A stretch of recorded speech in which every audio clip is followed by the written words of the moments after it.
Deshaun's kind of got this thing where he manages to be the worst quarterback I've ever seen, and sometimes we win games when he plays. So Mm. I feel like if he were to play, we'd be like a 5-win team and get like the 7 pick.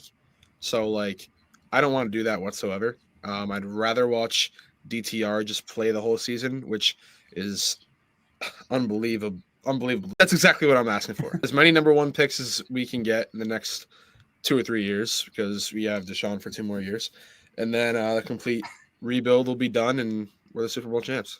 How many times are we going to My rebuild goodness. this Cleveland team? Yeah, That's a great I know, question. I have right? no idea. I have absolutely no idea, but it's getting It's sickening. just a rebuild after rebuild after rebuild, and they still can't rebuild it correctly. You're telling us. I mean, what did I tell you? What did I tell you a couple days ago? I never want to hear a Patriots fan complain ever again, because in the Yeah. worst season the Pats have had probably in 2 or 3 decades, the Browns somehow managed to do worse. So I don't want to hear it. It's just, But yeah, it's just wild. It's wild to think the Browns can still do worse. no, Uh, Jalen Hurts, he is still in concussion protocol. This one obviously is a big one because will he be ready for the Packers game? I would hope so. I think he's going to be cleared, and I'd be surprised if he has to somehow miss it. But I think it's just all rumors and saying he's still in concussion protocol. He should be good, I think, in my opinion. He's not going to miss that game. yeah. No, not a chance. I'd be so surprised.